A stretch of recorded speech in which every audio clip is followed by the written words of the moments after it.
Hi, everyone, and welcome back to another episode of Tuesday Tips. I am your host, Marin Smith, here at Grow Schools, and as usual, we're here Tuesdays, 10 a.m. Pacific, 1 p.m. Eastern for 10 minutes, discussing all the biggest challenges facing school leaders. And this week, we're welcoming Tabatha. Hi, Tabatha. Thanks for being here. Hello. Thanks for having me. Tabatha is joining us for a discussion on lease negotiation strategies for schools. And Tabatha, I know that lease agreements are one of the most significant ongoing expenses for many schools, and yet school leaders sometimes don't have experience negotiating commercial real estate deals, not something they went to school for or went into education for. So understanding how to structure lease terms that truly serve your school's unique needs can save money and provide also a lot of operational flexibility that supports a school's mission. So I'm really excited to hear what you have to share today. So we'll start with the fundamentals. My first question for you is, what are the key factors that schools should consider when negotiating a lease for their facility? Sure. I think the first thing is to make sure the lease align with your mission and the school goals. And to support that, the first thing is to really understand the language in the lease, understand tenant and landlord responsibility. So make sure there's a separate line between who is responsible for what. Thinking about the total cost is also really important. So recommend looking the full picture here. So not just the rent, but also clarity on proper expense, utility, security, repairs, ongoing maintenance. So these help with no surprise in the future. And to protect your budget, you always need to make sure that is aligned with your goals for grow.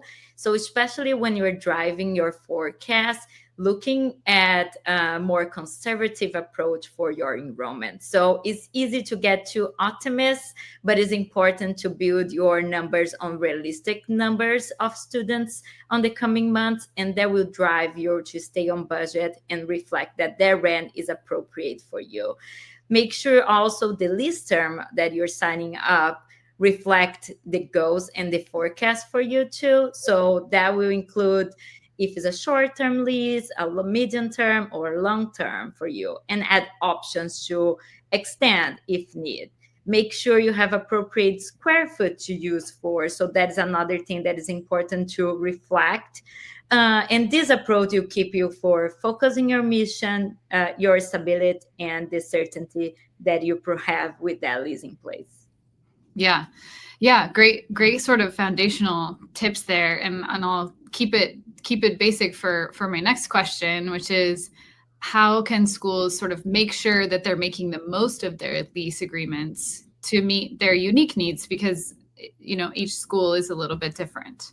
Exactly. And that's a good point because, like, you often see some schools just looking for a place in the neighborhood that they want to, or something like that. But you need to make sure the space is aligned with the school environment and unique instruction that you provide. So, classroom side, specialized rooms. So, if you're a science, art project, make sure you have a drop off and pickup flow that works for you and the traffic is not that bad. Outdoor area and safety for the students. I think those are the core important items that you need to look.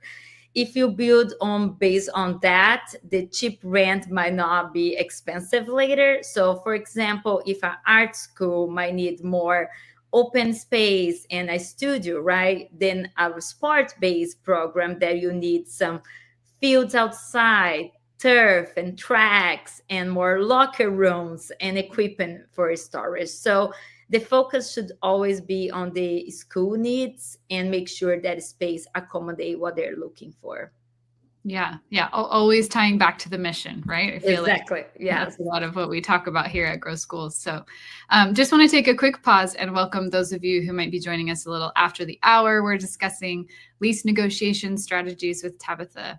And these tips will help schools secure favorable terms, some operational flexibility, anticipated growth, which is kind of what we were just talking about. So you can catch all our conversations with experts covering the biggest challenges facing school leaders right here, Tuesdays, 10 a.m. Pacific, 1 p.m. Eastern. So we'll get back to our chat with Tabatha. I have a couple more questions for you. Next, how can schools negotiate flexibility into their lease terms to accommodate future growth or program changes? Yeah, so the best way to accomplish this school expansion, from my perspective, is to phase out your plan. So, add the language in the lease that already accounts for your desire to grow and expand is really important. So, there are some protections that you can put in place to have a path for a future growth. So, one is for expansion, for example, is the right of first refusal or offer for another space on the same building, and that right ties with your enrollment threshold. So some schools, for example, they have bigger plans, but they can start in a small in a larger building, right? And they may occupy just 25% of the building, and they can expand as they grow. Another thing to think about it is early termination or transfer or assignment, already part of the lease negotiation. So you have termination rights, for example, if the charter is not going well or they lost their charter, right? Or if they want to add a different program, they can also assign that lease or sublease some space to a different program that they are looking for. So another big way that schools can often improve their capacity is with modulars. So they might think that maybe there's some land or area that they can add some modular classrooms for a short period of time. Or you can already, if you have a target in your future that you're really looking for to grow, you can add that language in your list too, to phase out some schedules so you can scale and you don't need to renegotiate all the time. And it's common when we acquire a property to go over this detail with the school and how their plans are to expand. So I think flexibility is cheaper to negotiate when you're starting the lease rather than do it later. Yeah. Yeah. And that makes me think about tenant improvements, which brings me to my next question, because that's the ultimate flexibility. And it also helps support growth. So what strategies can schools use to negotiate those types of improvement and allowances for those improvements to support their educational mission? Absolutely.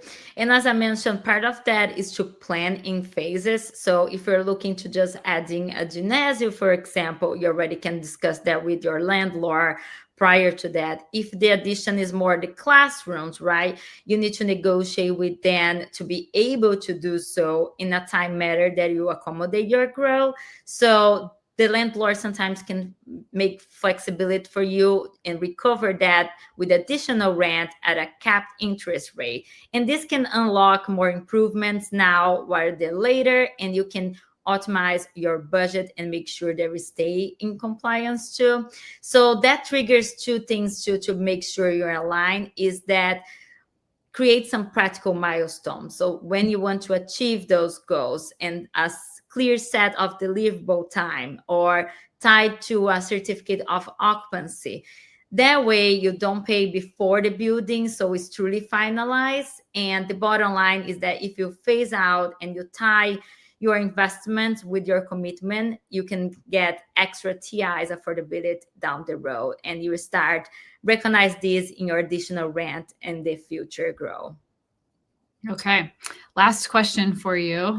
For schools who are outgrowing their current lease, what options should they explore before committing to a new long-term agreement? Yeah, so when a charter school is outgrowing the current site, I think there's some solutions you can put in place.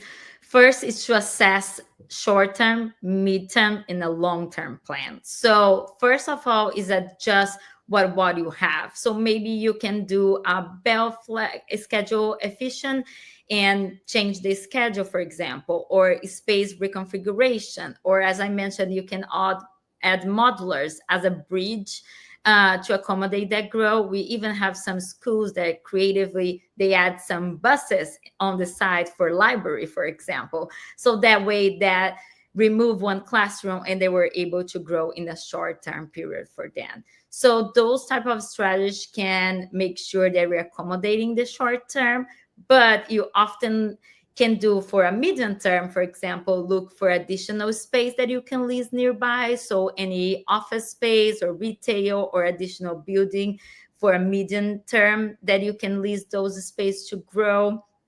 Or you can, at the end, finally, right, create a strategy for long-term planning.